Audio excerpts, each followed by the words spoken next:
cases in Georgia, including auto accidents, personal injury cases, and criminal defense law. Here is your host, attorney Jason Carnell. Hey folks, attorney Jason Carnell here again with another episode of my podcast or videocast. Today I'm going to be talking about what you should do if you've been in a car accident. I'm pretty sure just about every personal injury attorney out there has a very similar video, and I don't think that mine is necessarily going to be that much different than what they tell you to do, but it seems like it's obligatory for a personal injury attorney who advertises to put together a video that tells the public what you should do in the event that you're in a car accident. And I suppose regardless of whether you're injured, one of the first and most important things you need to do is report it. You need to file a police report. Now, you're not required to necessarily by law. There are instances where you are required to, but that's not to say that under all circumstances you're required to file a police report. The law dictates that. The law does not dictate that. There are certain instances where you are required to. But the main reason you need to file a police report is because in the event that the person who hits you is uninsured, filing a police report, reporting the collision to the police is a prerequisite to seeking any benefits under your policy. So most policies of insurance have, I guess you could say, a couple subsections, various different types of coverage that you're paying for.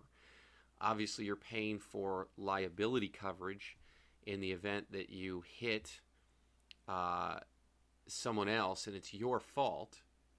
Okay, you have a liability policy that covers you for damages to them and their vehicle. Everybody knows about full coverage. That's generally what people call it, as full coverage, but it's also known as comprehensive coverage.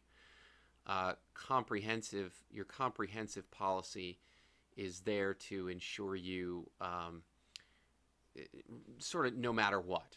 You know, you can make claims on your comprehensive policy, but if you do, then your premiums are going to go up. You know, if you accidentally back into a telephone pole or something like that, or if you damage your car in a collision with someone else and the collision was your fault, you can use your comp policy. Usually there's a deductible. A lot of times your premiums go up when you make a claim on it, but that's kind of what it's there for. So that you don't have to pay thousands of dollars out of pocket to get your car fixed because you did something dumb.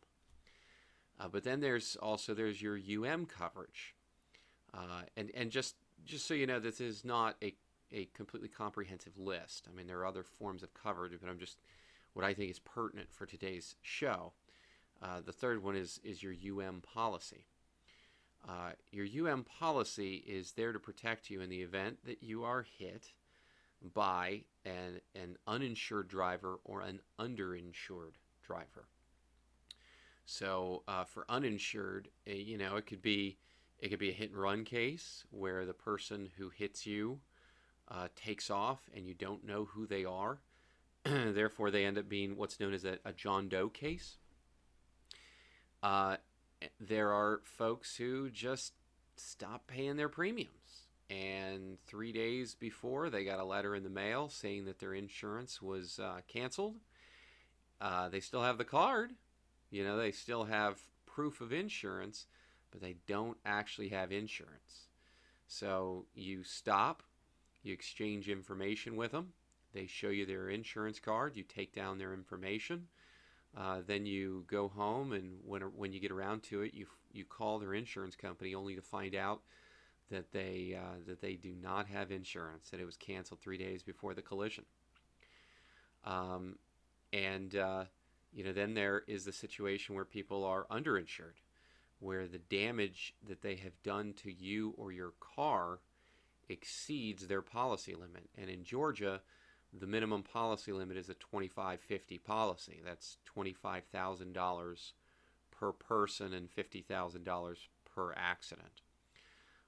So you generally have to have a pretty valuable car, or there has to be some very, very extensive damage to your valuable car to exceed the the $25,000 property damage limit. But it's certainly possible that they might be underinsured, that they might not have enough coverage.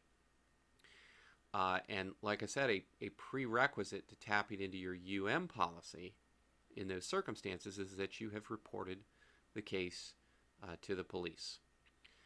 And if you don't do that, your uninsured motorist policy, they can reject your claim. They can say that they don't have to pay any benefits on the claim.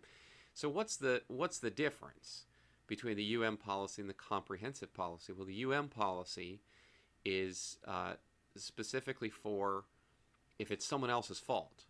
So let's say you get rear-ended in a collision, and it turns out that person was uninsured.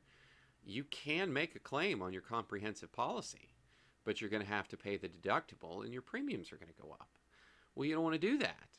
You want to make a claim on your UM policy because this collision was not your fault, and this other person is uninsured. Well, again, it is possible that you're going to be precluded from doing that if you did not file a police report.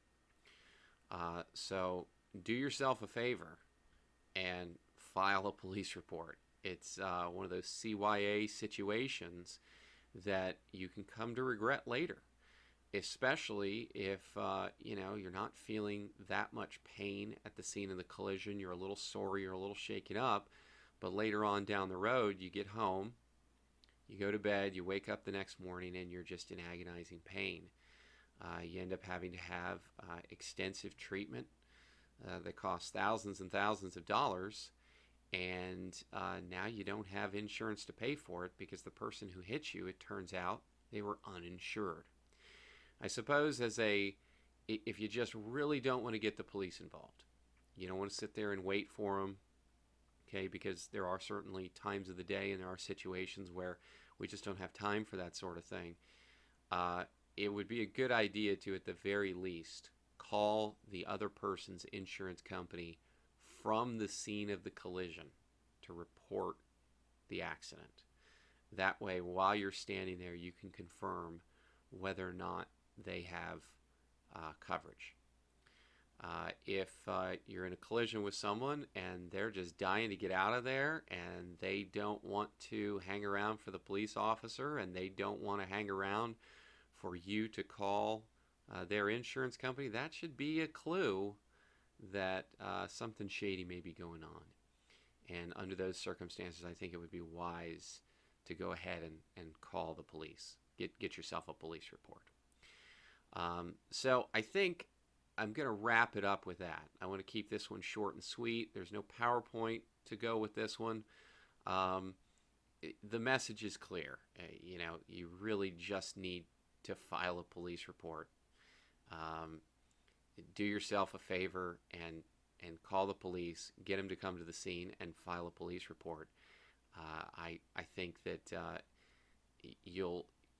the chances of you regretting waiting for the police to get there and filing a report, chances of you regretting that are a lot less than the chances of you regretting not filing a police report when it turns out that this person, the person who hit you, happens to be uninsured. If you have any questions, remember consultations are always free. You can give me a call at my office. The number is 770-322-4990, or you can visit me on the internet at www.carnellfirm.com.